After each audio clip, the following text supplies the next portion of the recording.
गुरुर्ब्रह्मा गुरुर्विष्णू गुरुर्देवो महेश्वरः गुरुः साक्षात् परब्रह्म तस्मै श्री गुरवे नमः। विघ्नेशानमुनी गुरुस स्मरुनी लक्ष्मीस आवाहिले। आम्ही गुंतवणूक शास्त्र शिकण्या हे सत्र आरंभिले। केव्हा स्थावर आणि जंगम कधी कोठे किती गुंतवू। चर्चा मंथन तज्ञ बोध मिळता हे प्रश्नही सोडवू। ठेवी भाग सुवर्ण पोस्ट अथवा रोखे तसे फंडते। वृद्धी भांडवली मिळो कर नको पर्याय हो कोणते। कोठे उत्तम रोखता सुगमता लाभांश वा व्याजही। कोठे गुंतविणे सुरक्षित असे नोंदीस कैसी वही। सन्मार्गे धनसंपदा मिळविणे अत्यंत आवश्यक। पैसा ध्येय नसे म्हणून जपणे जाणीव सामाजिक। ज्ञानाचा उपयोग गुंतवणुकी साठी सदा होऊ दे। हे सारे समजावया सुमती दे आम्हास तू शारदे। Good morning once again. Request all of you to be settled down. Today is the second in series session with Franklin Templeton Mutual Fund. As agreed for this year, we will be having a series of sessions and we will be going through various aspects of investing and financial planning. So we have a straight topic today as retirement planning. If we have gone through the email sent out from us, we have specifically mentioned that please get your family members along with you, because this retirement planning is not necessarily only for people who are going to get retired or close to retirement, but it applies to all the people who have just started their career as well. So it's a topic of a lot of importance. Before I proceed, let me introduce today's speaker. We have great pleasure to have Mr. Deepak Joshi as our speaker. He's an expert in the industry. He's got an 18 years of continuous experience and has built career by holding progressive senior positions in very many asset management companies like Franklin Templeton, HDFC Mutual Fund, Axis Mutual Fund, SBI, Kotak Mutual Fund. His expertise is in the area of retail sales. Beyond his extensive professional journey, he also holds a master's degree in business administration from ITM and a Bachelor of Commerce degree from SIWCS College, Vadala. So join me in welcoming Mr. Deepak Joshi from Franklin Templeton. Before we proceed, I will request Sujit to hand over the memento.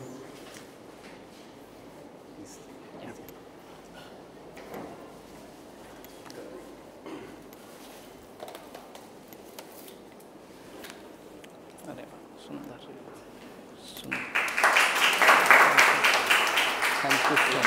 Thank you.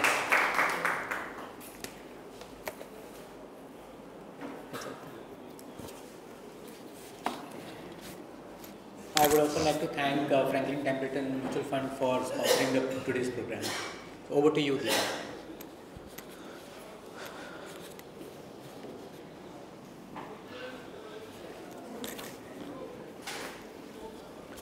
So good morning all. Hope I am audible to everyone. So first of all, thank you so much for giving Franklin Templeton this opportunity to present and support the investor education program, which is today's program. Today our topic is basically retirement planning. Okay. So can anyone, hope I am audible, I can. Okay. So if anyone can tell me that today's topic is our retirement planning. So can anyone tell me what is planning, what is retirement according to you, and what is the learning which is expected from today's session? If you can, anyone.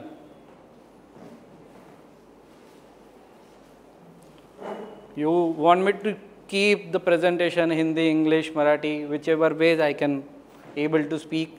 I just want to pass on the message to each and everyone, and my message should be loud and clear. So that's why I'm asking you. If you guys are comfortable in Hindi, I will speak in Hindi. If you guys are comfortable in Marathi, then I will speak in Marathi. Any preference? Maraठी, ठीक है. Okay. तर नियोजन, planning म्हणजे नियोजन, बरोबर आहे. तर नियोजन बद्दल आपलं मत काय आहे?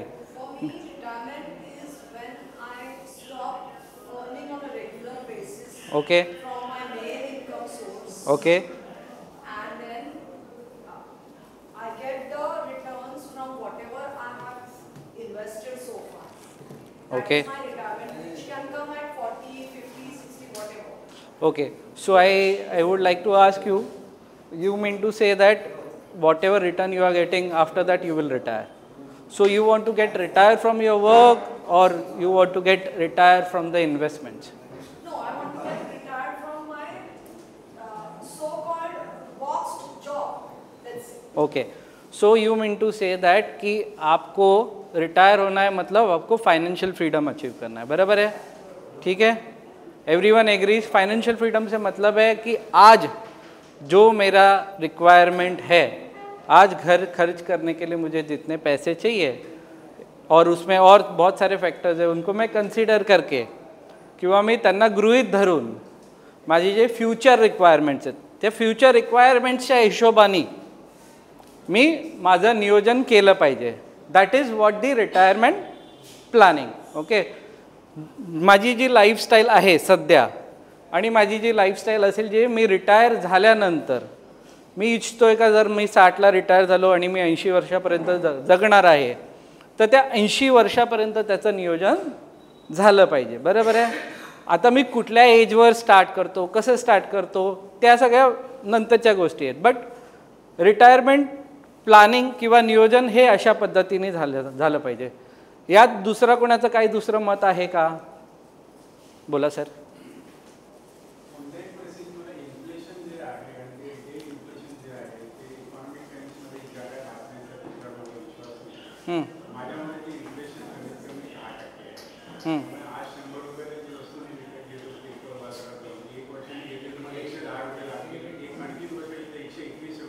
बरोबर आहे.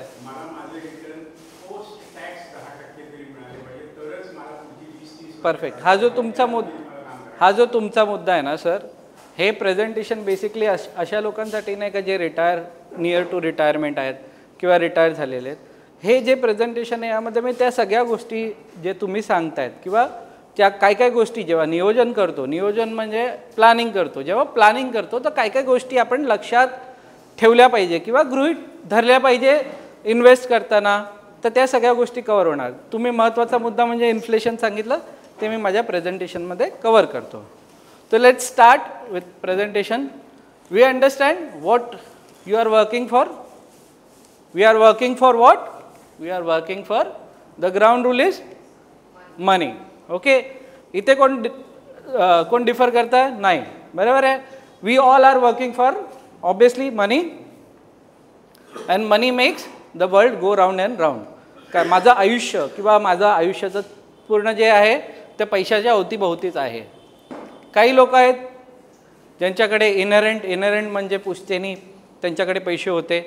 तर this is the example of Prince Charles. हे राजा होते, ह्यांच्याकडे तसेच पैसे होते. म्हणजे त्यांच्याकडे कधी पैशांची कमी होणं शक्य नाही आहे. आपण आहोत का राजा? कोण आहे राजा इथे? नाही. Some are inherent and then multiplied. Example, Ambani's. No doubt, there are two examples in it. One is how wealth was there and the wealth has destroyed. Another one is, we know Mukesh Ambani, how he is doing in his life. Some are plain lucky. काही असे पण लोक असू शकतात का ज्यांना आपण काय म्हणतात लॉटरी लागली किंवा कौन बनेगा करोडपतीमध्ये गेले आणि तिकडे त्यांना 5 करोड 7 करोड प्राईज मिळालं. आपण ह्याच्यात आहोत का? तर आपण कसे लोक आहोत, तर maximum we have to earn it. तर आपण सर्वसाधारण सामान्य लोक म्हणा किंवा काम करणारे लोक आहोत. बरोबर आहे. तर what we do with what we earn, आपण काय करतो, तर बरोबर आहे हा पॅटर्न फॉलो करतो. आपण काय करतो का पहिला ह्याच्यात कोण मला सांगू शकाल का आपण काय कसा फ्लो असतो. माझ्याकडे जर माझी इन्कम आहे, मी सॅलरीड आहे, बरोबर आहे, माझा इन्कम आहे सॅलरीने, तसं तुमचेही इन्कम असतील. तर तुम्ही तुमची इन्कम कशी कुठल्या फ्लोमध्ये हे करता, कोण सांगू शकेल? We spend first, okay, then save, and do we invest? Yes, we do. Okay, that's great if we do invest. So Warren Buffett बद्दल तुम्ही सगळ्यांनी ऐकलं असेल. what he says, do not save what is left after spending but spend what is left after saving. तर त्यांचं असं मत आहे का तुम्ही पहिलं तुमचे जे खर्च आहेत, ओके, त्याच्यावरती कंट्रोल केला पाहिजे. तर तो कसा करता येईल, तर तुम्ही माझी सॅलरी 100 रुपये, मला असं वाटतं का मी खर्च 110 रुपये करतो आहे, तर मी सेविंग करतो आहे का? मी नाहीच काय करू शकत आहे. तर मी त्या सॅलरीचा जो माझा ब्रॅकेट आहे 100 रुपये, माझी इन्कम वाढणार आहे का, किंवा मला इन्कम वाढवायला लागेल किंवा मला खर्च कमी करायला लागेल. बरोबर आहे, या दोन गोष्टी आहेत. तर मला खर्च कमी करायला काय करायला लागेल का, मला माझे जे फ्युचर गोल्स आहेत, माझे जे फ्युचर रिक्वायरमेंट्स आहेत, त्याच्या अकॉर्डिंगली मला सेविंग स्टार्ट करायला लागेल. हा पहिला टप्पा झाला. मी सेविंग केली. सेविंग केल्यानंतर मला त्याला राईट चॅनलाइज करून त्याला इन्व्हेस्ट करायला हवं. जर मी राईट वे चॅनलाइज करून इन्व्हेस्ट केलं तर माझे जे फ्युचर गोल्स आहेत ते अचीव होतील. ते आपण बघूया. What are you working towards? Dreams, स्वप्न बघतो प्रत्येकजण. हे आपले स्वप्न आहेत. मला चांगली गाडी हवी आहे, माझं घर चांगलं असलं पाहिजे. Anyone differs? Family needs. Family needs काय, तर माझ्या मुलांना मला चांगलं एज्युकेशन द्यायचं. जर माझं लग्न झालं आहे, तर नाही झालं आहे तर ठीक आहे, वेगळा प्रश्न आहे. मग त्याच्यानंतर मुलं मोठी झाल्यावरती त्यांच्या लग्नाची काळजी, ठीक आहे, लग्नाचं प्लॅनिंग करायचं आहे मला, त्याच्याबद्दल प्लॅनिंग करायचं आहे. ऑब्वियसली येस, एज्युकेशन इम्पॉर्टंट आहे. Obviously comfortable retirement. तर हे माझे काही इम्पॉर्टंट गोल्स ऑफ लाईफ आहेत, ठीक आहे. तर ह्यात जर मी आधीचे 2 गोल बघितले, जस्ट इन केस माझं लग्न नाही झालं, मला मुलं नाही होणार, मला त्यांच्या एज्युकेशनची काळजी नाही आहे, पण माझा एज वाढणार नाही, मला फ्युचरमध्ये पैसे लागणार नाही का? लागणारच. तर ॲटलिस्ट काही झालं तर माझा हा गोल तर माझ्यासमोर उभाच राहणार आहे. बरोबर आहे, एग्री करता? माझे आधीचे 2 गोल एकाच वेळेस जर मी लग्न नाही केलं आणि मी नाही विचार केला, तर हा गोल तर माझ्यासाठी राहणारच आहे. ऑब्वियसली मला असं हवं आहे का मी रिटायर म्हणजे मी निवृत्ती घेतली कामावरनं, तर माझ्याकडे एवढे पैसे असले पाहिजे का माझी लाईफस्टाईल, म्हणजे मला गाडी चांगली मेंटेन करता आल्या पाहिजे, माझं घर चांगलं राहिलं पाहिजे, या सगळ्या गोष्टी तशाच्या तशाच माझ्या राहायला हव्यात. तर त्याला मला काय करायला लागेल, तर त्याला त्याच्याबद्दल, तर यासाठी काय करायला लागेल, मला सेविंग्स करावे लागेल. जे मी पहिला सांगितलं, सगळ्यात पहिला महत्त्वाचा भाग म्हणजे सेविंग्स. आणि त्या सेविंग्सला मला चॅनलाइज करायला लागेल, म्हणजे इन्व्हेस्ट करायला लागेल. आता इन्व्हेस्टमेंट करताना बऱ्याच गोष्टी आपण लक्षात घेतो, पण काय होतं माहिती आहे, पण इन्व्हेस्ट करताना ना आपण काही दुसऱ्या गोष्टी पण लक्षात आणल्या पाहिजे. फक्त सेविंग करून इन्व्हेस्ट करून माझं स्वप्न पूर्ण होणार का नाही होणार, किंवा ते किती वर्षात पूर्ण होणार, 10 वर्षात होणार, 15 वर्षात होणार, 25 वर्षात होणार, त्यासाठी आपल्याला प्रॉपर नियोजन करावं लागतं. पण हे जे नियोजन करताना आपण या सगळ्या गोष्टी लक्षात घेतो का? एक इन्क्रीजिंग लाईफ एक्सपेक्टन्सी, ह्याचा अर्थ काय आहे का आज मेडिकल सायन्स किंवा आपण म्हणू शकतो का टेक्नॉलॉजिकल इतकी ॲडव्हान्समेंट झालेली आहे का आपल्याला, जर आज आपण ऐकलं आहे का कार्डियक ॲम्ब्युलन्स, ठीक आहे, ह्याचा अर्थ काय, जर मला घरी कार्डियक अरेस्ट आला आणि आधी काय व्हायचं, रस्त्यात नेतानाच आपल्याला न्यूज यायची का ते रस्त्यातच गेले म्हणून. आता काय झालं आहे, कार्डियाक ॲम्ब्युलन्स आहेत आपल्याकडे, म्हणजे मेडिकल ॲडव्हान्समेंट बऱ्याच प्रकारचे झालेले आहेत. त्यामुळे काय होतं का मला ट्रीटमेंट ॲम्ब्युलन्समध्येच मिळायला सुरुवात झाली. ह्यानी काय झालं, जी लाईफ एक्सपेक्टन्सी होती ती वाढत चालली आहे. तर ही वाढत जाणार, मेडिकल कॉस्ट वाढत जाणार, या सगळ्या गोष्टी पण आपण गृहीत धरल्या पाहिजे जेव्हा आपण प्लॅन करतो, इन्व्हेस्टमेंट प्लॅन करतो तेव्हा. Shortening proportion of productive years. Okay, हे काय सांगायचा अर्थ आहे, जर तुम्ही फर्स्ट बार बघाल जिथे ग्रँडफादर लिहिलेलं आहे, ओके, तर ग्रँडफादरवाला बार काय दाखवतं आहे का चाइल्डहूड इयर्स, जे ऑरेंज इयर्स आहेत, ऑरेंज जे तुम्हाला दिसतं आहे that is my childhood years. तर माझ्या आजोबांच्या काळी कसं होतं, आजोबांच्या काळी जे चाइल्डहूड इयर्स होते ते खूप कमी होते, म्हणजे तेव्हा एज्युकेशनला इतकं इम्पॉर्टन्स देण्यात नव्हतं येत. त्यावेळेस बिझनेस असायचा किंवा धंदा असायचा किंवा कोण नातेवाईक असेल त्याच्याकडे कामावर लावायचे आपल्याला घरचे. तर त्या आजोबांच्या वेळेस जर तुम्ही बघाल तर त्यांचं आयुष्य 17-18च्या आसपास स्टार्ट व्हायचं. त्यांचं वर्किंग जो पिरियड आहे तो earning years which is reflecting in blue तो जास्त होता. आणि retirement years because of medical science not develop, गावात राहायचे तर गावात मेडिकल फॅसिलिटीज नव्हती, तर रिटायरमेंट नंतरचा जो पिरियड होता तो खूप लहान होता. जसंच तुम्ही नेक्स्ट बार बघाल त्यामध्ये फादर, माझ्या फादरच्या वेळेस काय झालं, ग्रॅज्युएशनला इम्पॉर्टन्स द्यावं लागलं. Graduation was minimum degree graduation झालं म्हणजे मी 21 वर्षाचा जेव्हा होतो तेव्हा मी ग्रॅज्युएट होतो. ओके, तर माझं एज काय झालं 15, 16, 17च्या आसपासच्या ऐवजी झालं वर्किंग एज स्टार्ट कुठे झालं 21 वर्षी. ओके, मग रिटायरमेंट एज वॉज डिसाइडेड 58.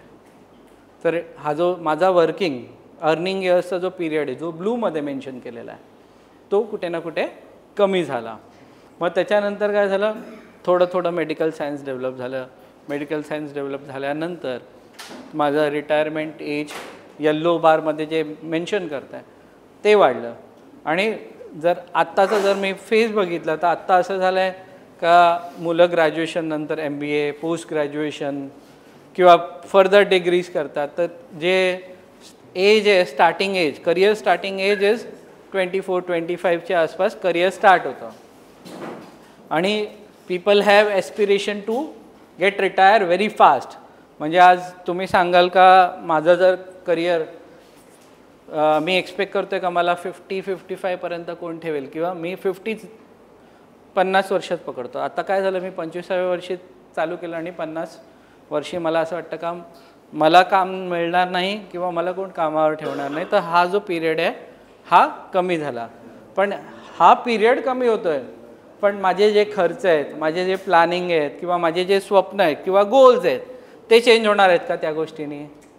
नाही होणार आहे. तर हा जो पिरियड आहे ना हा हळूहळू रिड्यूस होतो आहे आणि या पिरियडमध्ये ना मला बाकीचे प्लॅनिंग करायचं आहे. जर तुम्ही बघाल सनच्या केसमध्ये जो येल्लो बार आहे, yellow bar is retirement bar which is showing की इथे रिटायरमेंट इयर्स वाढलेत बिकॉज ऑफ टेक्नॉलॉजिकल ॲडव्हान्समेंट. आणि माझे अर्निंग इयर्स खूप कमी झालेले आहेत. कारण का अर्निंग इयर्स कमी होण्याचं कारण फक्त एवढंच आहे का जे यंग जनरेशन आहे किंवा यंग लोक इझिली रिप्लेस करतायत ज्या लोकांना, म्हणजे 50च्या वरती लोकांना कामही करायचं नाही आहे. बरेच लोक असे पण आहेत का they want to get financially freedom by 50 or there are people who are by force getting out at the age of 50. Sir हा जो आहे ह्या पण गोष्टी आपण जेव्हा आपण नियोजन करतो किंवा प्लॅनिंग करतो या गोष्टींचं पण काळजी घेतली पाहिजे. लाईफस्टाईल इन्फ्लेशन, सर सांगत होते इन्फ्लेशन, महागाई वाढते, महागाईचा दर जो येतो तो 5%, 6%चा येतो. पण खरं महागाई ही 5%, 6%ने वाढते नाही, महागाई वाढते जास्त %. आज मी जर का एज्युकेशन बघितलं, education inflation is much higher than 5 and 6%. Okay, किंवा आपण सर्वसाधारण प्रोडक्ट पण बघितले तर त्यामध्ये पण बऱ्याच गोष्टी अशा आहेत का तिथे inflation rates are much higher than the normal figures which we receive. So your savings needs to cover all this. तर आपण या सगळ्या गोष्टीचं प्लॅनिंग केलं आहे का किंवा कसं करावं त्या गोष्टीबद्दल बोलूया. जेव्हा आपण प्लॅन करतो ह्याच्यामध्ये सगळ्यात इम्पॉर्टंट पोर्शन इन्फ्लेशन पण गृहीत धरलं पाहिजे. ठीक आहे. तर इन्फ्लेशन एक्झॅक्टली असतं काय ते थोडं समजूया. ठीक आहे. तुम्हाला कुठे असं वाटत असेल का मी थोडं फास्ट जातो आहे किंवा काही कॉन्सेप्ट आहे तर मला प्लीज हायलाईट करा. Beating inflation will be the key. Sorry, inflation reduces purchasing power. Okay. तर हे एक उदाहरण दिलेलं आहे. आपल्या डे टू डे जे आपल्या गोष्टी आहेत त्यातनं आपण समजून घेऊया. ब्रेड 2000मध्ये 10 रुपयाचा यायचा, आज आपण एक्सपेक्ट करतो आहे का 2030मध्ये 57 रुपये असेल. आजच्या तारखेत मला वाटतं आहे तोपर्यंत आज 50-55 रुपयात आपण सध्या पण देतो आहे. ठीक आहे. Milk, petrol, this are the examples. म्हणजे आज जी माझी इन्कम आहे ते या सगळ्या गोष्टीला अलाइन झाली पाहिजे.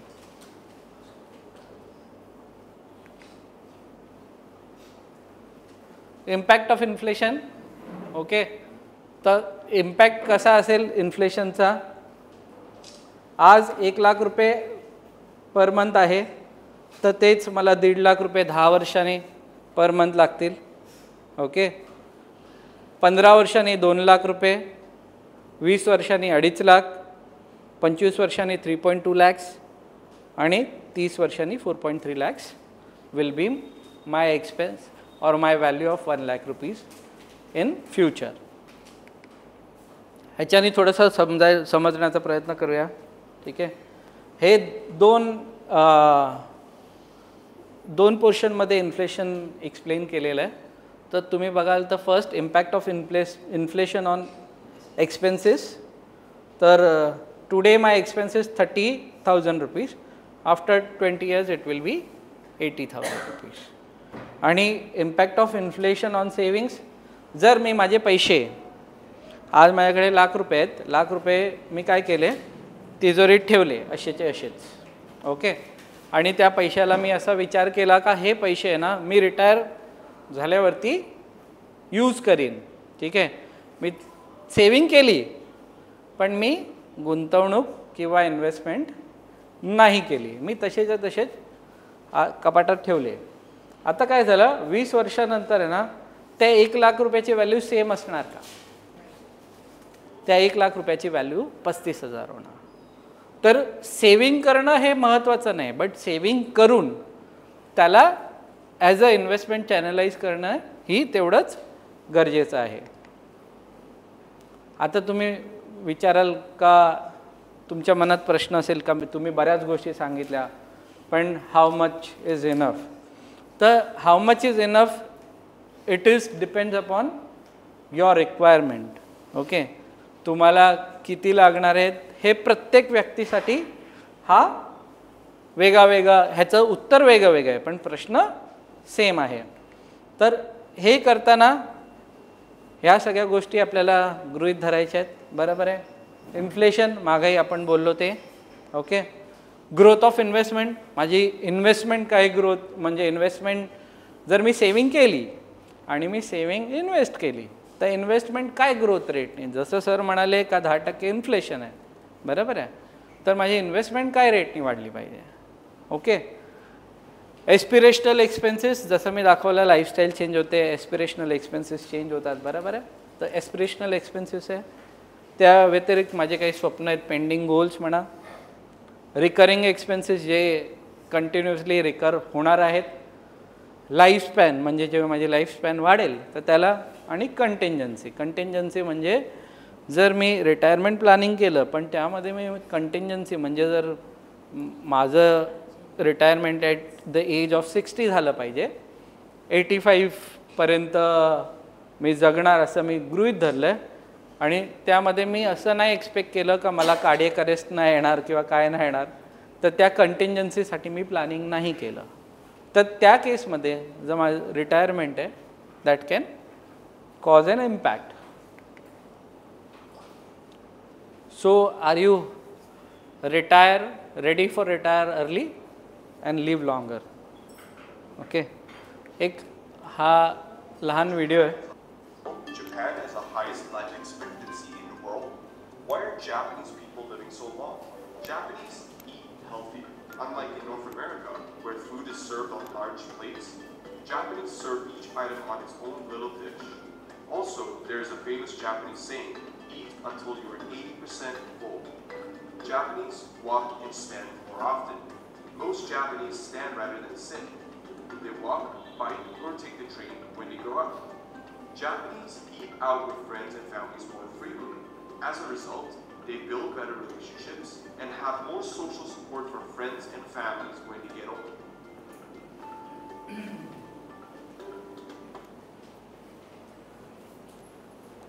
तर हा एक बेसिकली छोटा कल्चरल डिफरन्स म्हणा किंवा तिकडे ते रिटायरमेंटसाठी काय काय गोष्टी गृहीत धरतात. जसं मी तुम्हाला सांगितलं का एवढे फॅक्टर गृहीत धरले पाहिजे.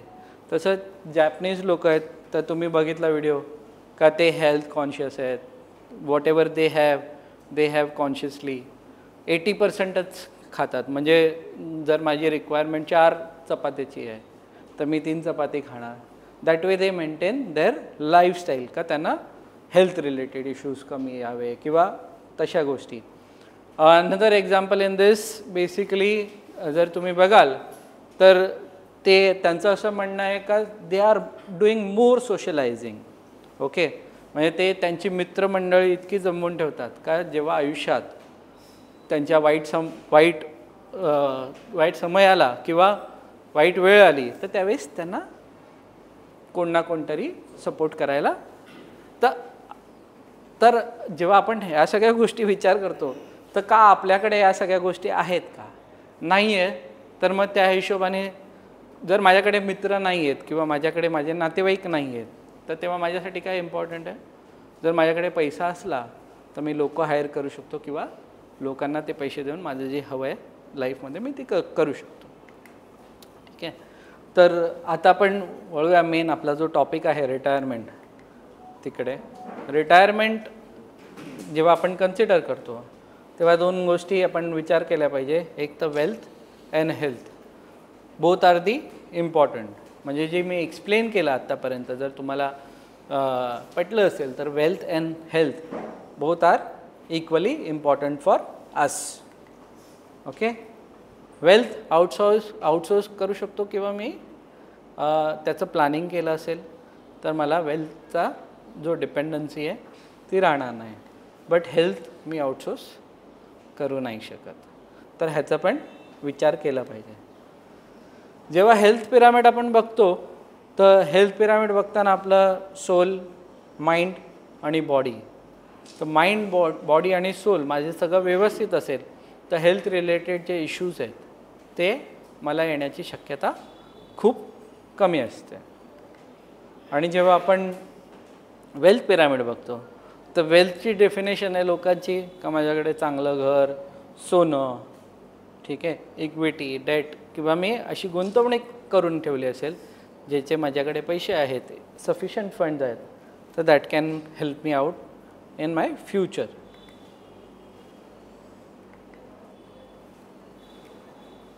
People look after medical health, agree, but financial health is equally important. People do forget this. Are you guys agree? आपण दुर्लक्ष करतो, आपण हेल्थकडे लक्ष देतो, पण आपण आपली फायनान्शियल हेल्थ कशी आहे. हा उलटं पण होतं. तर हे जे आहेत हे माझं चांगलं रिटायरमेंट जर मला हवं असेल तर या दोन्ही फॅक्टर माझ्यासाठी खूप इम्पॉर्टंट आहे. आज जर मी माझ्या आयुष्यात मी धावपळीत माझ्या हेल्थकडे दुर्लक्ष केलं तर मी रिटायरमेंट झाल्यानंतर मला नक्की प्रॉब्लेम येणार. आणि तेच मी आत्ता माझ्या हेल्थ आणि वेल्थ दोघांचं चांगलं लक्ष ठेवलं तर माझं रिटायरमेंट खूप चांगलं जाणार आणि मला जसं आयुष्य हवं आहे तसं मी जगू शकणार किंवा लीड करू शकणार माझं लाईफ. We do this आजकाल लोक रेकमेंड करतात, मग बरेच ऑफर्स वगैरे असतात. तर we do go for regular health checkups, we do yoga. तर या सगळ्या फिजिकल हेल्थ रिलेटेड गोष्टीज आपण करतो किंवा लक्ष देतो. जर नसेल करत तर प्लीज स्टार्ट करा, या गोष्टीला पण लक्ष द्या. हे पण तितकंच इम्पॉर्टंट आहे. जर माझ्याकडे पैसे असतील आणि माझं हेल्थच चांगलं नाही तर मी त्या पैशाचं सुख मानू शकणार नाही. Another important factor is your financial health. Do we check our portfolios?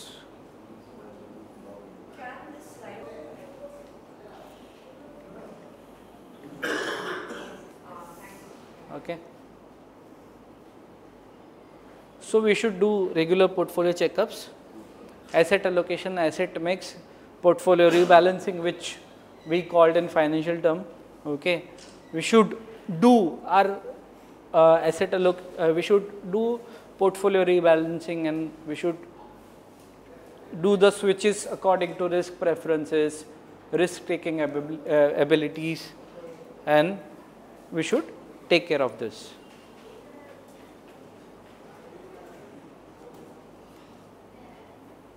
Okay. Follow expert financial advisors. Do we?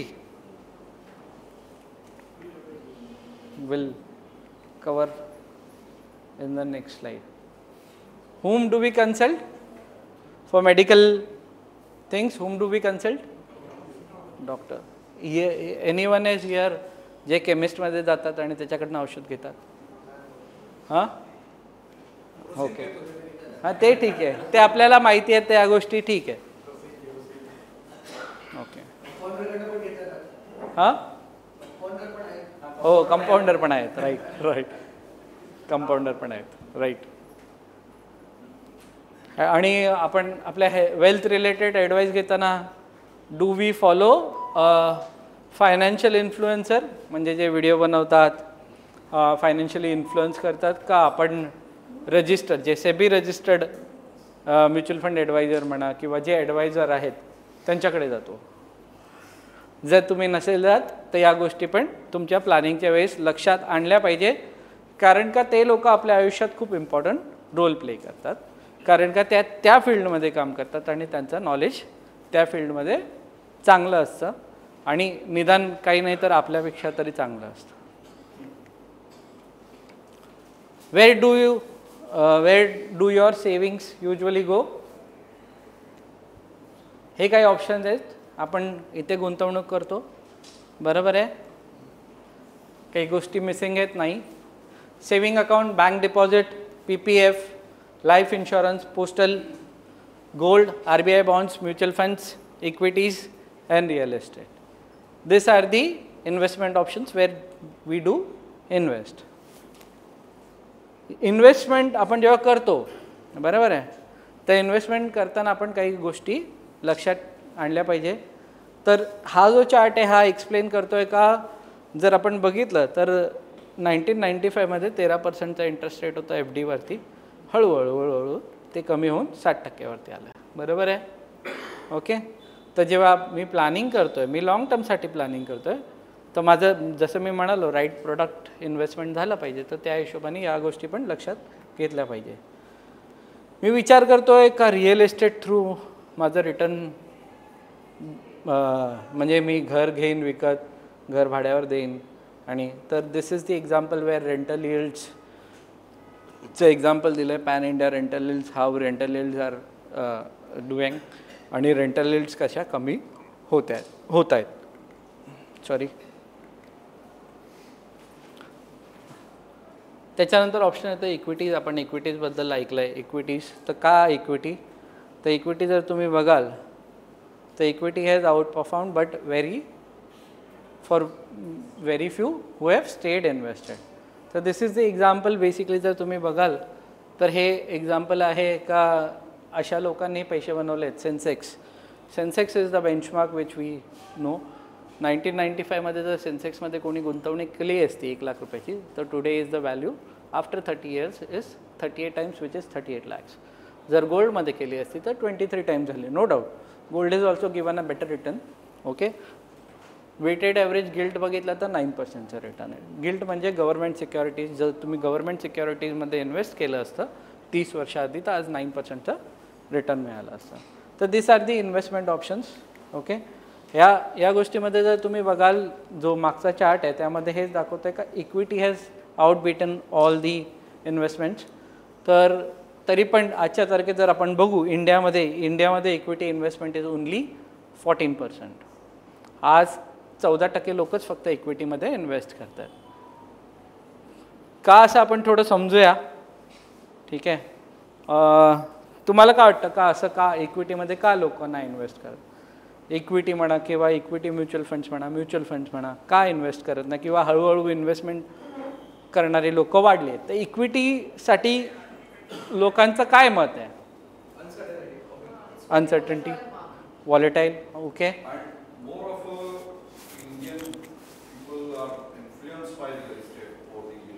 okay, perfect. That I will cover in my.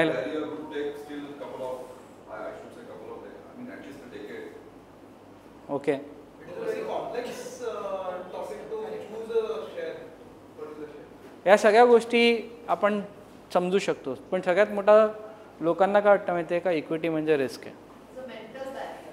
Mental बॅरियरचं कारण काय. मी जेव्हा इक्विटी हा टॉपिक येतो तेव्हा I relate this with one story of monkey.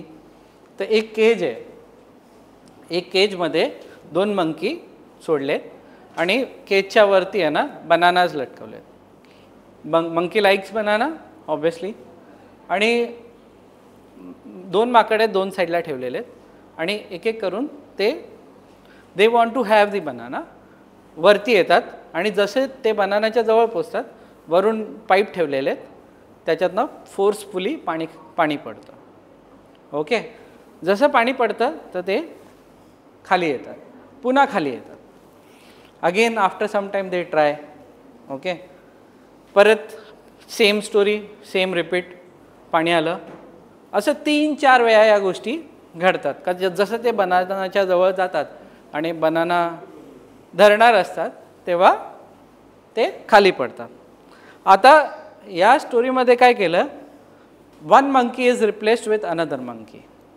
Okay, आता जो आतमध्ये एक मंकी आहे त्याचा अनुभव काय सांगतोय का तू वर गेला आणि जर तुला बनाना हवा आहे म्हणजे केळं जर तू घ्यायला गेलास तर वरून आहे ना फोर्सनी पाणी येतं आणि तू खाली पडणार. ओके, आता काय झालं, जो नवीन मंकी होता त्याने एक्सपिरियन्सचा केला नाही आहे. ठीक आहे, त्याचा एक्सपिरियन्सचा नाही आहे का असं होतं. पण जो एक्झिस्टिंग मंकी आहे त्यांनी सांगितल्यामुळे त्यांनी ती गोष्ट कधी केलीच नाही, त्यांनी त्या गोष्टीला कधी प्रयत्नच केला नाही. ठीक आहे, मग जो एक्झिस्टिंग होता त्याला रिप्लेस केलं, नवीन आला. तर यानंतर काय झालं, कधीच कोणी काय प्रयत्न केलेला नाही. तर आपल्याला ना लहानपणापासून सांगितलं गेलेलं आहे का इक्विटी मतलब रिस्क है, सट्टा है, सट्टा बाजार है. ठीक है, इससे दूर ही रहना चाहिए. अगर तुमको पैसा बनाना है तो यहाँ से दूर ही रहना चाहिए. म्हणून आपण आपला माइंडसेट किंवा आपलं जे मेंटल ब्लॉक आहे ते अकॉर्डिंगली डिझाईन झालेलं आहे का इक्विटी म्हणजे रिस्क आहे. इक्विटी म्हणा किंवा म्युच्युअल फंड म्हणा, हळूहळू आता अवेअरनेस क्रिएट होत आहे म्हणून लोक people are again investing, but still the 14% of the people are investing. तर या स्टोरीने हेच सांगतोय का आपल्याला तसं बिल्ड केलेलं आहे. ठीक आहे, तर माझ्या हिशोबाने equity is nothing but a calculated risk. Okay, तर कॅल्क्युलेटेड रिस्क म्हणजे काय असतं, आता समोर रस्ता आहे, एक इकडनं गाडी येते आणि एक इकडनं गाडी येते अशी. ओके, जर मी असाच पळत गेलो तर किती चान्स आहे का मी वाचू शकतो किंवा माझा ॲक्सिडेंट होऊ शकतो. 50-50. एखाद वेळेस मी थ्रू होऊन जाणार किंवा एखाद वेळेस मला इथून गाडी ठोकेल किंवा इथून गाडी ठोकेल.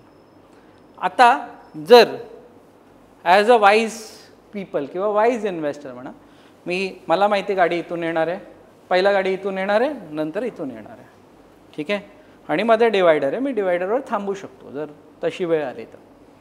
तर इथून गाडी येते तेव्हा मी इथे बघितलं, क्रॉस केलं, डिवायडरवर थांबलो. ठीक आहे, तिकडनं गाडी आली, तिकडे बघितलं आणि क्रॉस केला. This is what the calculated risk. तर जर इक्विटीमध्ये जर तुम्ही कॅल्क्युलेटेड रिस्क घेतलं तर you can achieve your goals. Okay. जर मी अशा पद्धतीने जर रोड क्रॉस केला तर मी इझिली रोड क्रॉस करू शकतो.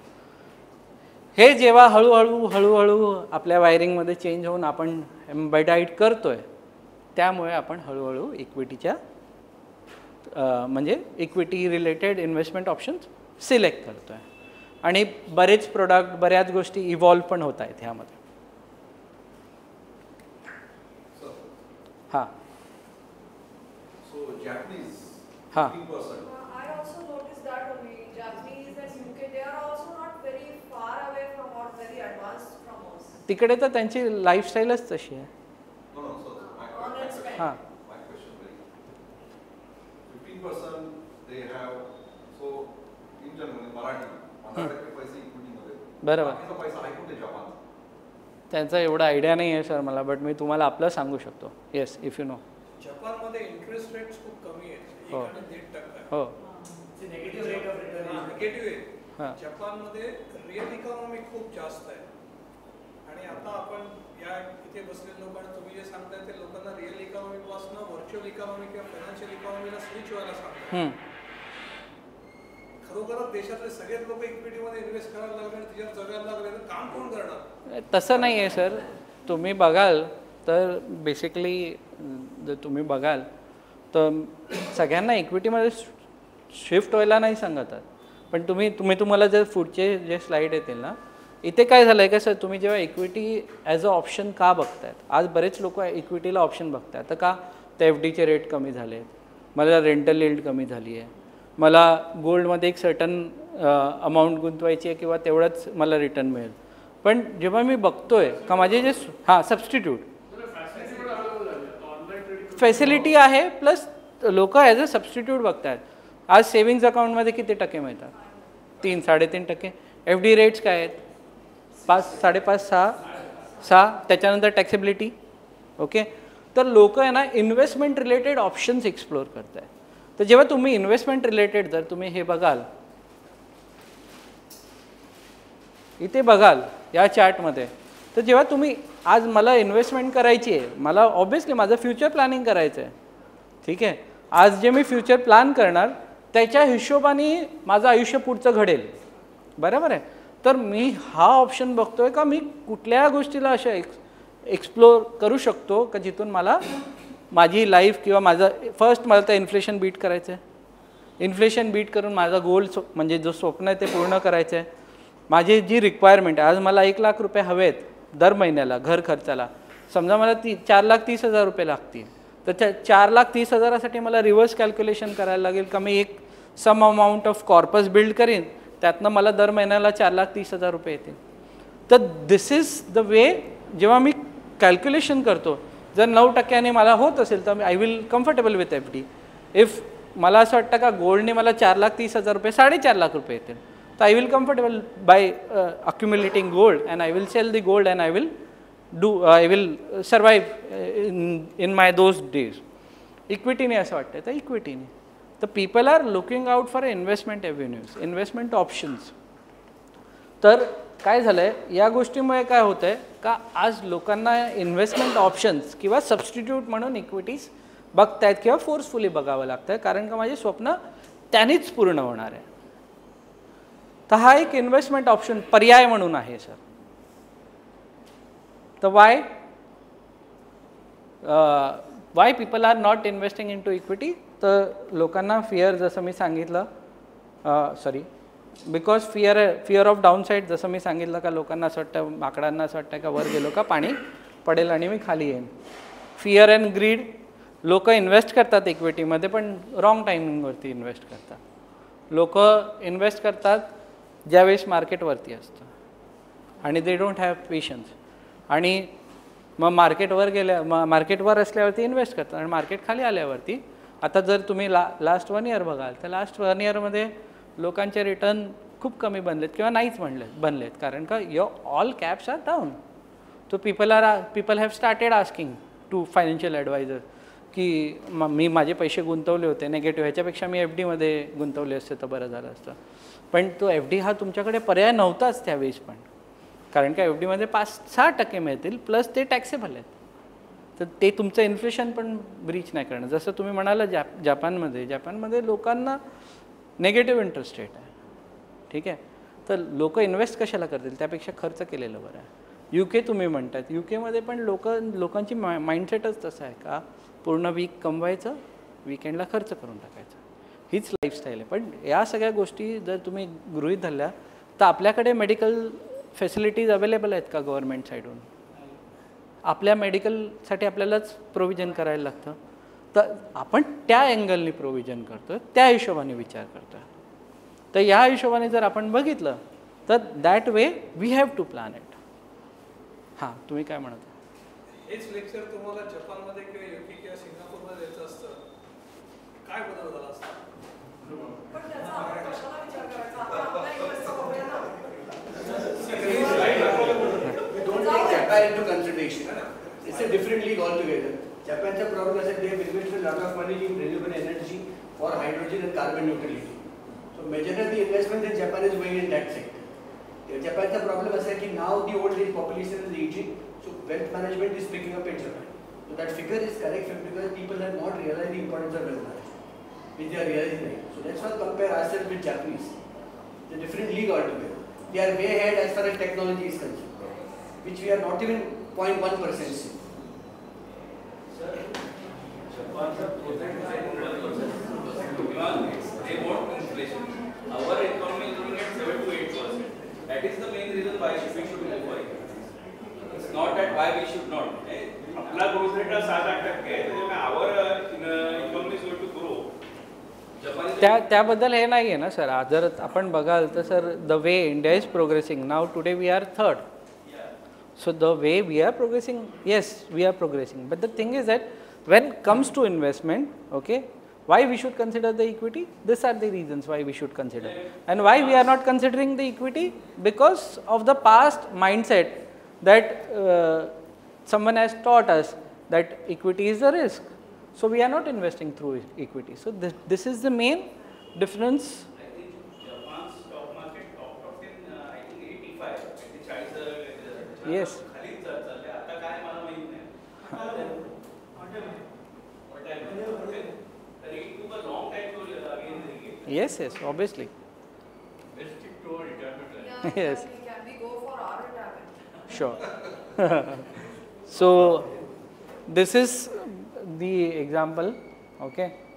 So आपल्या इथे कसं आहे का, जर आपण बघतोय जिथे माझं इमोशनल किंवा मी माझं इंटेलेक्ट ब्रेन नाही यूज केलं आणि despite of what ever market condition किंवा मार्केट सिच्युएशन, फिअर आहे, ग्रीड आहे, नॉईस आहे, व्हॉलेटिलिटी आहे, मी इग्नोर केलं आणि मी तसंच इन्व्हेस्टेड राहिलो, तर माझं investment return obviously no emotion nothing. पण जेव्हा इमोशनल येतात तर इन्व्हेस्टर रिटर्नचा जो बार आहे तो खाली येतो. ठीक आहे. आणि this is because of behaviour gap. Okay. तर मी का केलं पाहिजे, का नाही केलं पाहिजे, हा जेव्हा प्रश्न येतो आणि मी जेव्हा मार्केट खाली गेलं तेव्हा मी काढून घेतो किंवा माझी SIP बंद करतो किंवा मार्केट वाढल्यावरती मी त्यावेळेस इन्व्हेस्टमेंट करतो, हा जो बिहेवियर गॅप आहे त्यामुळे तो जो माझा स्टे इन्व्हेस्टेडवाला इन्व्हेस्टर रिटर्न आहे ना तो ऑलवेज व्हेरी करतो. तर जेव्हा लाईफ टाईम रिटर्न हवे असतील तर तुम्हाला you have to stay invested for a longer period of time. ठीक आहे. This is what the situation in India which we were talking about. Okay. So property आजच्या तारखेत जसं करेक्ट सांगितलं तुम्ही का लोक प्रॉपर्टीमध्ये अजून गुंतवतात, गोल्ड आणि bank deposit. So nearly 80% of the investments are still in two. So what we need to do. Can you just come to the mic and be a little... Yeah, sorry. So what you need to do, diversify. Okay. Diversify केलं पाहिजे. आपले जे investments आहेत त्यांना diversify केलं पाहिजे. Diversify का केलं पाहिजे, जर तुम्ही हा चार्ट बघताय तर ह्या चार्टमध्ये तुम्हाला समजेल का कधी इक्विटीने चांगलं केलं आहे, कधी गोल्डने चांगलं केलं आहे, कधी सॉरी डेटनी वगैरे. तर तुम्ही बघाल तर वेगळे वेगळे ॲसेट क्लास आहेत, वेगळ्या वेगळ्या पिरियडवरती वेगळ्या पद्धतीने परफॉर्म केलेलं आहे. This is the reason why you have to diversify your investments. Okay. Why mutual funds? तर mutual funds have many of the advantages. Basically flexibility आहे, वेल रेग्युलेटेड आहे, ट्रान्सपरंट आहे, प्रोफेशनल्स असतात फंड मॅनेजर्स जे manage करतात तुमचे funds. Other diversification other diversification म्हणजे तिथे प्रोडक्ट बास्केट्स वगैरह आहेत. म्हणजे आज तुम्ही ॲड ऐकली असेल का शॉर्ट टर्म से लेके लॉन्ग टर्म तक आपको इन्वेस्ट करना है तो आप म्यूचुअल फंड इनमें इन्वेस्ट कर सकते हैं. म्युच्युअल फंड हे जे ॲड कॅम्पेन चाललं त्याच्या हिशोबाने. तर म्युच्युअल फंडचे हे ॲडव्हान्टेजेस आहेत. तर सोल्युशन एक्झॅक्टली आपल्याकडे काय आहे? तर सोल्युशन आहे बेसिकली आपण वेल्थ अक्युम्युलेशन करतो. तर हा एक फेज असतो जेव्हा वेल्थ अक्युम्युलेट करतो.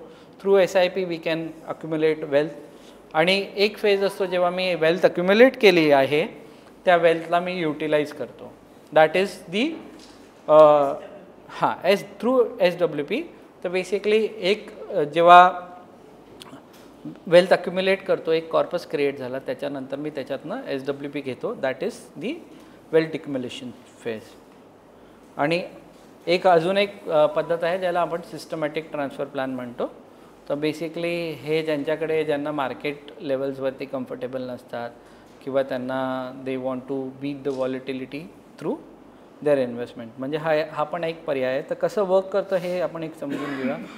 तर SIP बँकेतनं जातं आणि दर महिन्याला म्युच्युअल फंडच्या ज्या तुम्ही स्कीम निवडली आहे त्यामध्ये जातं.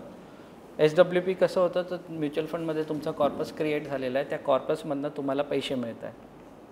आणि सिस्टमॅटिक ट्रान्सफर म्हणजे तुम्ही एका स्कीममध्ये जिथे रिस्क कमी असतं किंवा व्हॉलिटिलिटी बीट करण्यासाठी तुम्ही तिकडे ठेवला. तर समजा लास्ट 1 इयरमध्ये कोणी STP केली असेल, if anyone was knowing that की Indian equity will not do well because of an number of factors, आणि त्यांना असं वाटलं का मी एका वर्षासाठी माझी इन्व्हेस्टमेंट त्या टायमावरती किंवा त्यावेळी मी लमसम म्हणजे माझ्याकडे 1 लाख रुपये मी लमसम न टाकता दर महिन्याला 8,000 रुपयाची SIP केली पाहिजे 12 महिन्यासाठी. तर त्या हिशोबाने पण मी प्लॅनिंग करू शकतो.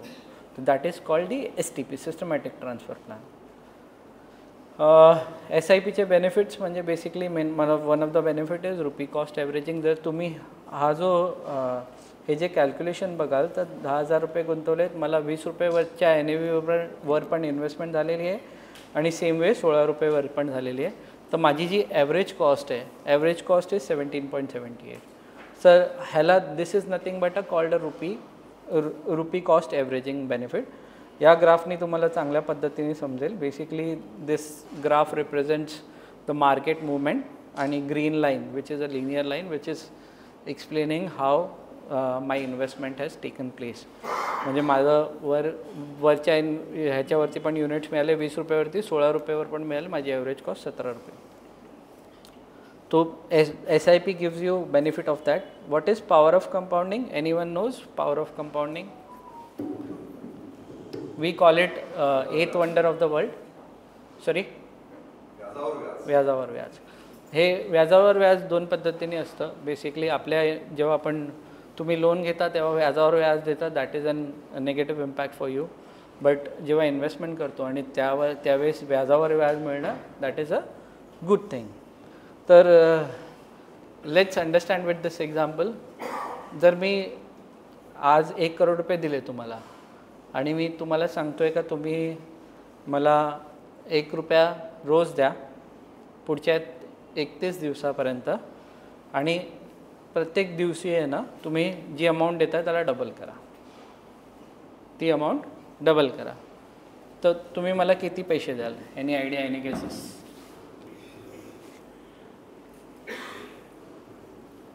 एनीवन? मी 1 CR दिले तुम्हाला आज, 1 CR देतो आहे आणि 31 डेजमध्ये you have to repay me. But रीपेची कंडिशन फक्त एवढीच आहे, 1 रुपयाने स्टार्ट करायचं आहे आणि every day whatever amount you are paying, म्हणजे आज तुम्ही 1 दिला तर उद्या 2 द्यायचे आहेत. Whatever amount you are paying you need to double till 31st day.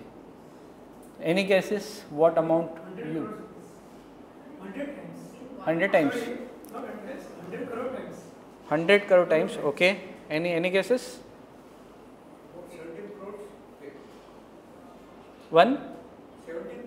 17 crores, okay.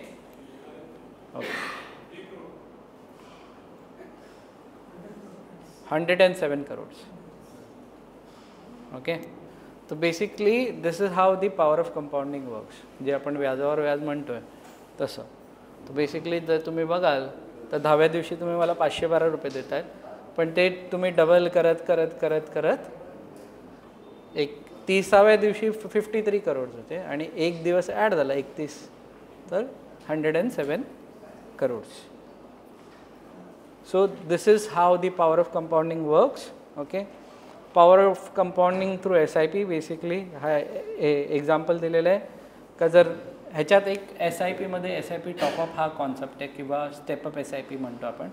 Okay. तर step up SIP is nothing but म्हणजे आज जर मला असं वाटतं आहे का मला माझा गोल किंवा माझं स्वप्न लेट रिअलाईज झालं, पण मला माझा गोल अचीव करायचा आहे. ठीक आहे. रिअलायझेशन लेट आहे पण मी अमाऊंट वाढवून त्या गोलला अचीव करू शकतो. आता सिम्पल एक्झाम्पल आहे, मला रिअलायझेशन लेट होतं तर मी 10,000 रुपयाची SIP केली, बट मी त्याला जर टॉपअप केलं व्यवस्थित पद्धतीने तर 25व्या वर्षी आहे ना मला जर तुम्ही हे चार्ट बघाल तर या चार्टमध्ये काय दाखवलेलं आहे, इथे 25 वर्ष जर मी गुंतवणूक केली तर माझी गुंतवणूक 30 लाख रुपये आणि त्याच्यासमोर मला मिळत आहेत 1.90 lakhs म्हणजे 1 crore 90 lakhs. आणि जर मी तेच टॉपअप केलं बाय 10%, ठीक आहे, तर माझं टॉपअपमुळे माझी गुंतवणूक झाली 30 लाखाच्या ऐवजी 1 crore 18 lakh रुपये. 1 crore 18 लाखाच्या समोर मला 4 crore रुपये मिळत आहे. ओके. तर जर मी माझा गोल किंवा मला नियोजनबद्दल लेट समजलं आणि मी लेट प्लॅनिंग केली तर this is the way I can plan to achieve whatever my goal. Okay. This is the benefit which I was talking. This is a graphical representation. Why to continue for a longer period of time? The longer period of time मध्ये जर तुम्ही continue केला तर तुम्ही बघतायत का तुमचं principal investment is down and investment gains are increasing. जर इथे बघाल फर्स्ट 5 yearsमध्ये तो 40 to 58 आहे, बट जर तुम्ही 25 years बघाल 85-15. So this is the difference can be created if you stay invested for a longer period of time. जर तुम्ही लॉंगर पिरियडसाठी इन्व्हेस्ट केलं तर हा बेनिफिट तुम्हाला मिळेल. इथे तुमचं प्रिन्सिपल अमाऊंट खूप कमी होऊन जाणार आणि गेन जो अनरिअलाइज गेन असेल that would be very higher. Cost of delay हा खूप इम्पॉर्टंट टॉपिक आहे. बेसिकली कॉस्ट डिले जर मी डिले केलं माझी इन्व्हेस्टमेंट तर त्याचा इम्पॅक्ट माझ्या इन्व्हेस्टमेंट्सवरती कसा येऊ शकतो. This is the example. Okay. तर स्टार्टिंग एज रेनू आणि Megha. Renu 25 years, same SIP amount, same retirement age, same percentage of investment growth. पण तुम्ही जर बघाल तर एकाला 1 crore 76 lakhs मिळाले आहेत आणि एकाला 35 लाख रुपये. सो स्टार्टिंग अर्ली आणि getting a power of compounding benefit is important. If you start अच्छा, so if you start your investment late will impact you that way. Okay. Target 5 crore आहे at the age of 60. Okay. तर 12% वाढते. तर मी असं planning करू शकतो. जर मी 25 वर्षाचा आहे तर मला 7,700 जर मी दर महिन्याला गुंतवले तर मी 60व्या वर्षी मला 5 crore रुपये मिळतील. जर मी 45 वर्षाचं आहे तर आज मला 1 लाख रुपये कमीत कमी गुंतवावे लागतील जर मला 5 crore रुपये हवे असतील. जर मी 60ला रिटायरमेंट प्लॅन करतो आहे तर रिटायरमेंट प्लॅन करताना या सगळ्या गोष्टी खूप इम्पॉर्टंट आहेत. Tax planning. ठीक आहे. तर बेसिकली टॅक्स प्लॅनिंग एक ELSS स्कीम्स पण येतात ज्याच्यामध्ये पण आपण इन्व्हेस्ट करून टॅक्स प्लॅनिंग करू शकतो. Same way this tax planning is been calculated for SWP. This is an SWP example आहे. तर जर तुम्ही बघाल तर मी अमाऊंट आहे ती लॅक्समध्ये दिले म्हणजे 1.5 कोटी जर मी इन्व्हेस्ट केले आणि जर मी 10 वर्षापर्यंत मी SWP कंटिन्यू ठेवली तर माझे 1.5 कोटीचे 2.41 crores म्हणजे एवढी माझी अमाऊंट होते. टोटल गेन माझं एवढं आहे, कॅपिटल एप्रिसिएशन एवढं आणि विड्रॉल अमाऊंट आहे 60 लाख रुपीज. म्हणजे मी 60 लाख विड्रॉ पण केले 1.5 करोडमध्ये आणि मला 2.41 crores माझ्याकडे शिल्लकही राहिले. तो I can go on till the time my money gets eroded. पण जर तुम्ही प्रॉपर प्लॅनिंग केलं तर तुमचे पैसे इरोड होणार नाही. हां, this is the withdrawal rate 4% and assume rate of interest is on investment is also 8%. This is the growth. Total gain is 1.5 crore and total corpus is after withdrawal of this 60 lakhs. Yeah. So this is very, I mean, I would say very conservative kind of example has been taken. So crux, basically start early, invest regularly, choose right mode of investment. Right, what is the exactly the right mode of investment? I would say आज मैंने savings account में पैसा रखा 3.5% से बढ़ा और वही अगर मैंने कोई और इन्वेस्टमेंट ऑप्शन चूज़ किया तो वहाँ पे 13% का ग्रोथ मिलेगा. जब हम पॉवर ऑफ कंपाउंडिंग जेव्हा आपण पॉवर ऑफ कंपाउंडिंग कॅल्क्युलेट करतो तर त्याचा इम्पॅक्ट ऑब्वियसली 3.5% कमी येणार आणि जिथे जो रेट वाढतो तिथे जास्त येणार आणि 3.5% will not consider my inflation as well. Another option which we have spoken that की ते 1 लाख रुपये गुंतवले मी तिजोरीत ठेवले 35,000 रुपये झाले. That option is also there. But या सगळ्या गोष्टी न करता आपण काय केलं पाहिजे तर जसं मी सांगितलं why should we start early केल्याने काय होतं तर माझी इन्व्हेस्टमेंट अमाऊंट जी आहे ती कमी लागते. जर तुम्ही बघाल का माझं 5 करोडचं टार्गेट आहे आणि माझी इन्व्हेस्टमेंट जर 14% वाढते then this would be this. Sorry, हा एक छोटासा व्हिडिओ आहे. गांव के पुराने बरगद के पेड़ के नीचे अर्जुन अकेला बैठा था. सामने चाय की दुकान पर उसकी उम्र के ही कुछ लोग हंसते हुए बातें कर रहे थे. किसी ने पेंशन का जिक्र किया तो किसी ने बेटे पर बोझ बनने का डर. अर्जुन की आंखें भर आईं. उसे अपने पिताजी याद आ गए. पिताजी ने जिंदगी भर मेहनत की थी, खेती, मजदूरी, यहाँ तक कि शहर जाकर रिक्शा भी चलाया. लेकिन जब उम्र ढली और शरीर साथ छोड़ने लगा तब उनके पास बचत का 1 रुपया भी नहीं था. पूरा परिवार तब मुश्किलों में था. अर्जुन ने उस दिन मन ही मन ठान लिया था कि वह पिताजी जैसी गलती नहीं दोहराएगा. समय बीता.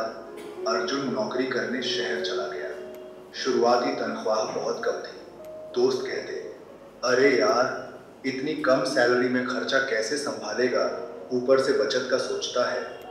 लेकिन अर्जुन हंसकर कहता, थोड़ा थोड़ा ही सही पर आज से शुरू करना जरूरी है. उसने हर महीने अपनी आय का छोटा सा हिस्सा अलग रखना शुरू किया, चाहे 500 रुपये हो या 1000. साथ ही उसने निवेश के बारे में पढ़ना शुरू किया. म्यूचुअल फंड, पेंशन प्लान और कंपाउंडिंग की ताकत समझी. शुरुआत में लगा जैसे कुछ खास नहीं हो रहा, लेकिन सालों बाद वही छोटी छोटी बचतें पहाड़ जैसी खड़ी हो गई. अब अर्जुन 60 साल का है. उसके बच्चे अपनी जिंदगी में व्यस्त हैं, लेकिन अर्जुन कभी उन पर बोझ नहीं बनता. उसके पास अपनी रिटायरमेंट फंडिंग है. हर महीने पेंशन जैसी नियमित आय आती है. वह चाहकर अपने गांव में बच्चों को पढ़ाने के लिए एक छोटा सा पुस्तकालय भी चला रहा है. चाय की दुकान पर बैठे दोस्त आज भी शिकायत करते हैं, काश हमने भी उस समय बचत शुरू की होती. अर्जुन मुस्कुराता है और कहता है, रिटायरमेंट उम्र का नहीं, तैयारी का खेल है. अगर तैयारी समय पर कर लो तो बुढ़ापा बोझ नहीं, आज़ादी बन जाता है. रिटायरमेंट की हकीकत. Hopefully this gives an some message. Just a moment sir, I'll take 5 minutes. Wheel estate planning is also equally important. तर आपण वेल्थ क्रिएट करतो पण estate planning is also plays an important role. हे काही myths आहेत आणि काही facts आहेत about the estate planning. This is the way we have covered health, wealth. These are the estate planning. You can be young without money, but you can't be old without weight. Okay. With this, I am ending presentation, but I will run one small video, and I will conclude my presentation. Thank you. Just a moment.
Above us all there will always be sunshine, and there always will be time to play. Time went by and along came the winter, and the wind gave a cold icy chill. Snow fell down and there was no more sunshine, so the grasshopper went up the hill. Fi-dee-di-di-da-doo, di-di-da-do. Fi-dee-do-di-da-dee-dee-da-day. I am cold, I am wet, I am hungry, and I'm sorry I played the days away. In the valley he went to the anthill. He was cold and embarrassed and sad, but the ants told him that he was welcome. Then he thanked them and felt really glad. Fi-dee-di-di-da-doo-da-di-da-do. Fi-dee-do-di-da-dee-dee-da-day. And the grasshopper said in future seasons, work comes first, then I'll have time to play.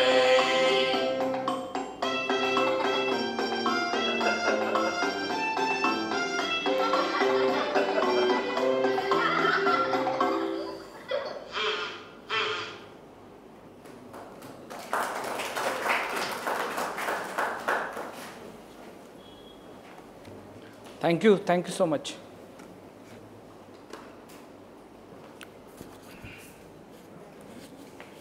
Questions? Or everything is so clear?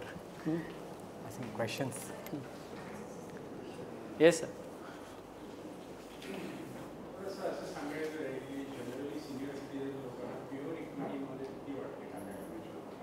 Suggest पण नाही करत sir तसं.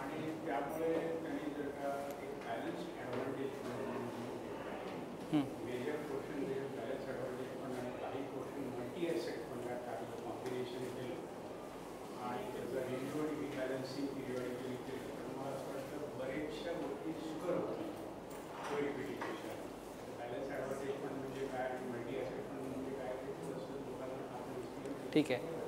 तर sir जसं तुम्ही प्रश्न विचारला तर आय वूड सजेस्ट का जसं मी सांगितलं जेव्हा मी एक्सप्लेन करत होतो का इक्विटी इन्व्हेस्टमेंट जी आहे ओके किंवा इन्व्हेस्टमेंट जे आहे ते त्या गोष्टी जेव्हा आपण करतो तर हे फॅक्टर्स तर कन्सिडर केलेच पाहिजे. त्या व्यतिरिक्त ना बरेच फॅक्टर कन्सिडर केले पाहिजे जसं का what is the time horizon that you are planning to invest okay. what is the risk you are ready to take okay आणि which are ways what is the return that you are going to get okay. तर simple explain केलं तर मी माझ्या प्रेझेंटेशनमध्ये पण सांगितलं तर आज माझ्याकडे पैसे आहेत, आज मला ते गुंतवून म्हणजे मी अक्युम्युलेशन फेजमध्ये नाही आहे, समजा मी डिस्ट्रीब्युशन फेजमध्ये आहे जिथे मी एक कॉर्पस जमा केला आहे किंवा मी रिटायर झालो आणि मला कॉर्पस मिळालेला आहे ओके. हा जो कॉर्पस हा माझ्यासाठी महत्त्वाचा आहे कारण का मला हा माझ्या पूर्ण आयुष्यापर्यंत चालला पाहिजे ओके. ह्याच्यामध्ये माझे कंटिंजन्सी पण आल्या, बऱ्याच गोष्टी ज्या आहेत त्या आल्या आहेत. तर ह्यामध्ये सगळ्यात पहिला तर मला त्याचं सेग्रिगेशन करता आलं पाहिजे का यामधले किती पैसे हे माझ्याकडे इमर्जन्सी फंडमध्ये राहिले पाहिजे, यामधले किती पैसे जे माझ्याकडे कंटिंजन्सीमध्ये राहिले पाहिजे, यामध्ये किती पैसे भले एफ डीमध्ये रिटर्न्स कमी मिळाले पण एफ डीमध्ये राहिले पाहिजे, यामधले किती पैसे ज्याची इन्व्हेस्टमेंट मी गोल्डमध्ये केली पाहिजे आणि यामधला किती पोर्शन असा आहे जो मी इक्विटी किंवा जे म्युच्युअल फंडमधले बरेच प्रोडक्ट आहेत जिथे इक्विटी जसं सरांनी उल्लेख केला बॅलन्स ॲडव्हान्टेज फंड म्हणा किंवा मल्टी ॲसेट अलोकेशन फंड म्हणा. बॅलन्स ॲडव्हान्टेज हा जो फंड असतो ह्याच्यामध्ये इक्विटी पोर्शन हा जो असतो तो बऱ्याच फंड हाऊसेसमध्ये किंवा म्हणजे जे म्युच्युअल फंड कंपनीज आहेत त्याच्यामध्ये वेगळा वेगळा असतो. तर 30 ते 80% इक्विटी एक्सपोजर हा घेतला जातो. तर जसं तुमचं रिस्क टेकिंग कॅपेबिलिटीज आहेत अकॉर्डिंगली तुम्ही हे केलं पाहिजे. तर हा झाला बॅलन्स ॲडव्हान्टेज फंड. दुसरा आहे मल्टी ॲसेट. मल्टी ॲसेट नाव इटसेल्फ रेकमेंड्स एका ह्याच्यामध्ये इक्विटी, डेट आणि गोल्ड किंवा कमॉडिटीज म्हणा. तर अशा प्रकारच्या फंड्समध्ये किंवा अशा ॲसेट्समध्ये इन्व्हेस्टमेंट केली जाते. आज मला गोल्ड समजत नाही आहे तर मी ते एक्सपर्ट्स आहेत त्यांच्याकडे मल्टी ॲसेटमध्ये पैसे ठेवले. पण या सगळ्या ह्याच्यामध्ये इम्पॉर्टंटली मला माझा रिस्क रिटर्न किंवा माझा टाईम होरायझन या सगळ्या गोष्टी गृहीत धरल्या पाहिजे. आणि सगळ्यात इम्पॉर्टंट म्हणजे जर मला या गोष्टींबद्दल काही नॉलेज नाही आहे किंवा काही कल्पना नाही आहे तर I should take experts advice. Okay, जर मला आहे then you can do it. पण या सगळ्या गोष्टीला म्हणजे जसं मी सांगितलं का रिस्क हे कॅल्क्युलेटेड रिस्क असलं पाहिजे. तर कॅल्क्युलेटेड रिस्क कसं असतं, आज जसं मी तुम्हाला उदाहरण दिलं का मला रस्ता क्रॉस करायचा आहे तर मी लेफ्टला बघितलं, डिवायडरवर थांबलो, राईटला बघितलं. पण या गोष्टीला जर मी पळत गेलो असतो तर कमी वेळ लागला असता कदाचित. पण जर मी असा गेलो तर मला कदाचित जास्त वेळ लागेल. तर ह्याचा अर्थ आहे का मला तो व्यवस्थित तेवढा वेळ माझ्या गुंतवणुकीला पण द्यावा लागेल. तेव्हा माझी गुंतवणूक त्या हिशोबाने रिॲक्ट करणार जिथे मला इम्पॅक्ट खूप कमी येणार. ते ह्या सगळ्या गोष्टीसाठी मला असं वाटतं का तुम्हाला नॉलेज असेल तर तुम्ही तसं नियोजन केलं पाहिजे, नसेल तर एक्सपर्टची सल्ला घेतली पाहिजे. तुमच्याकडे एक सल्लागार असला पाहिजे असं माझं मत आहे. होपफुली सर तुमचा जो प्रश्न होता त्याचं मी उत्तर दिलं. Any other questions?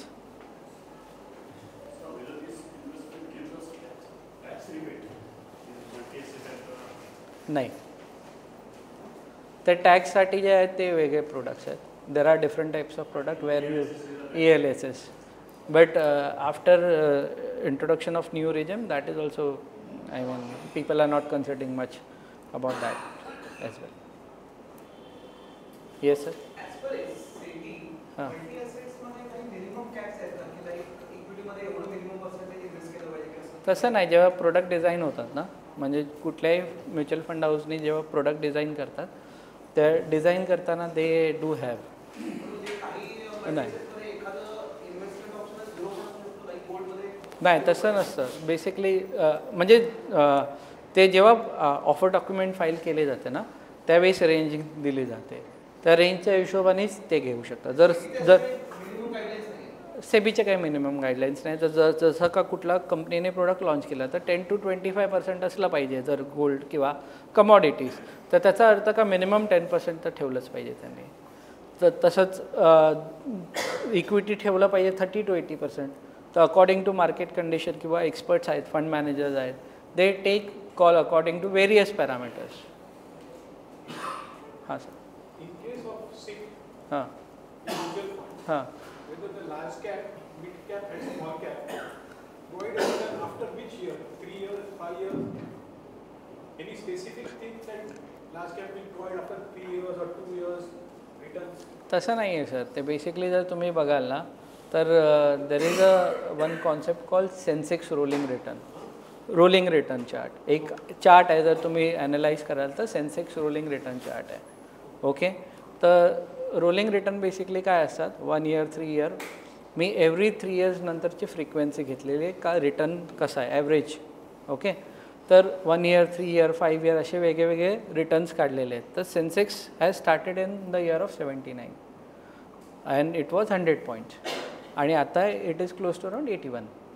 ओके, तर तुम्ही हे बघाल तर ते सेन्सेक्स 100पासनं वाढत गेला आहे. बट तो कंटिन्युअसली वाढला आहे का, नाही. मार्केटने तर नेहमी असंच परफॉर्म केलेलं आहे आणि नंतर मग असा ग्रोथ दिसतो आहे. बट त्या पिरियडमध्ये जर कोण इन्व्हेस्टेड राहिलं असतं तर त्याला तेवढे पैसे मिळाले असते. बट जर कोणी चेंज केले तर त्याला वेगळा रिटर्न मिळाले. जर त्या पिरियडमध्ये कोण राहिलं आहे तर त्याने मार्केट खाली गेलं ते पण बघितलं आहे, मार्केट कसं वर गेलं ते पण बघितलं आहे, त्या सगळ्या गोष्टी बघितल्या. तर जर तुम्ही रोलिंग रिटर्नच्या हिशोबाने बघाल ना तर there is after 7 years probability of loss is getting to 0. म्हणजे 7 years नंतर.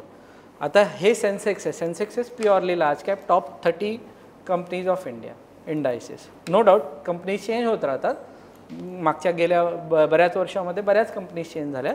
बट सेन्सेक्सचं return close to around 14 to 15% kind of return दिलेलं आहे आणि जर रोलिंग रिटर्न बघितलं तर रोलिंग रिटर्नमध्ये probability of loss after 7 years is 0. म्हणजे नाही, this is I am talking about Sensex market large cap. Okay, so सेन्सेक्समध्ये आहे ना 7 वर्षानंतर प्रॉबेबिलिटी ऑफ लॉस म्हणून आपण म्हणतो का ते कॅल्क्युलेटेड रिस्क आहे. कॅल्क्युलेटेड रिस्क आहे. मार्केटमध्ये तुम्हाला नेहमीच नुकसान होतं असं नाही. जर तुम्ही मार्केटमध्ये वेळ दिला तसा तर तुम्हाला नुकसान होण्याची शक्यता खूप कमी आहे, पण वेळ द्यावा लागेल. म्हणून सरांना मी तेच सांगितलं का तुमचं टाईम होरायझन ऑफ इन्व्हेस्टमेंट खूप इम्पॉर्टंट आहे, खूप इम्पॉर्टंट आहे. आणि त्याच्यासमोर जे तुम्ही रिस्क घेताय ते अकॉर्डिंगली असलं पाहिजे. नो डाऊट मला रिटर्न जास्त पाहिजे पण मला रिस्क नाही घ्यायचं आहे तर equity is not for me. Equity is not for me. आणि मला माझा पैसा सेफ हवा आहे तर equity is not for me. तर माझं रिस्क रिटर्न कॅपेबिलिटीज काय आहेत, मला पैसे कधी लागणार आहेत. जर मला जसं सरांनी सांगितलं लार्ज कॅपमध्ये इन्व्हेस्ट करायचं आहे, जर माझी 7 वर्षाची तयारी आहे 7 वर्ष plus, then yes I should.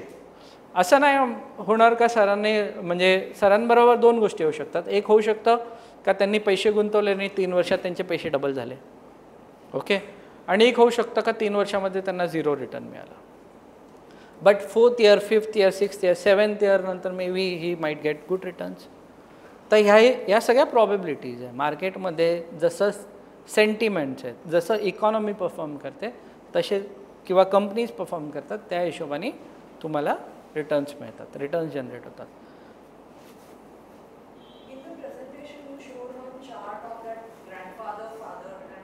हां, हां, right? So now my question is, even the Indian economy investment pattern is changing. Like जर मी 40 वर्षी रिटायर होणार असेल तर I cannot say no to equity. I have to take some kind of. This is what we were talking ना. We were talking की कुठे ना कुठे माझ्याकडे इन्व्हेस्टमेंटला आहे ना पर्याय राहिला नाही आहे. माझ्याकडे पर्याय आता जॅपनीज इकॉनॉमीमध्ये इंटरेस्ट रेट नेगेटिव्ह आहे तर माझ्याकडे ऑप्शन राहतो की बँकेत ठेवणार किंवा मी खर्च करणार किंवा मी दुसरं ॲव्हेन्यू शोधणार जिथे मला जास्त पैसे मिळणार. I can come to India, I can invest into Indian equities. Okay, तर या सगळ्या गोष्टी खूप इम्पॉर्टंट आहेत का आपल्याकडे जर ऑप्शन नाही आहेत. आज जसं तुम्ही बघितलं 9% जर मी गव्हर्मेंट सिक्युरिटीजमध्ये ठेवले असते तर, पण गव्हर्मेंट सिक्युरिटीजमध्ये एका काळी 13% रिटर्न होते, आज 60% रिटर्न आहे. तर माझा ॲव्हरेज रिटर्न इज 9%. उद्या गव्हर्मेंट सिक्युरिटीजचे रेट अजून कमी झाले तर मी कुठे जाऊ. ठीक आहे, मग या सिनॅरिओमध्ये मग आपण काय बघतो का मी कुठे असं इन्व्हेस्ट करू. आता इक्विटीमध्ये रिटर्न जेव्हा आपण कन्सिडर करतो तेव्हा काय बघतो का मी गुंतवणूक करतो कुठल्या कंपनीमध्ये म्हणजे कुठल्या तरी बिझनेसमध्ये. जेव्हा मी बिझनेसमध्ये गुंतवणूक करतो तर आज कोण बिझनेसमॅन आहे तर त्याची एक्सपेक्टेशन काय असेल का कमीत कमी इन्फ्लेशन तर बीट करणार मी आणि I will generate some returns. Okay, तर त्याला आपण म्हणतो nominal returns. Okay, plus inflation म्हणजे माझे ॲक्च्युअल रिटर्न्स. तर कंपनीजचा जो ग्रोथ आहे तो तिकडनं येतो. ॲक्च्युअल ग्रोथ कुठून येतो तर नॉमिनल रिटर्न प्लस इन्फ्लेशन. तर that is my real growth.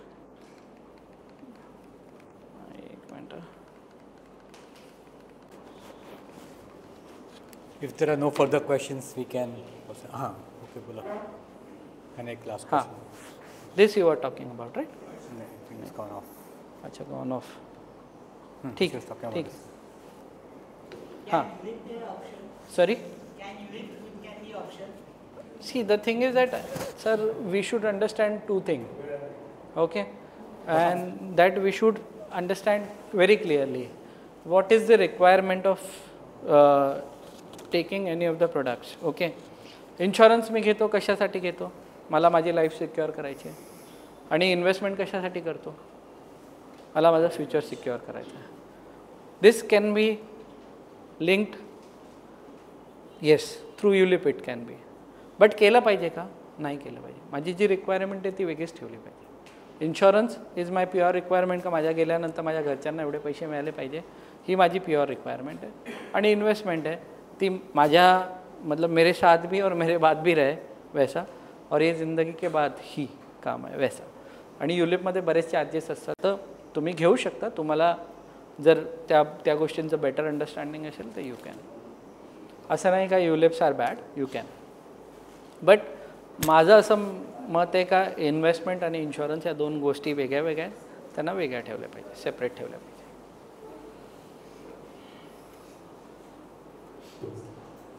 Right. I think we can wind up for the day.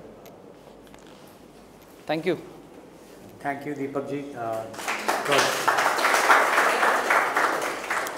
It was a wonderful session actually, covering all aspects very nicely and in very familiar language, most importantly. So we thank you for that. We thank Franklin Templeton for holding the program for us. Thank you so much.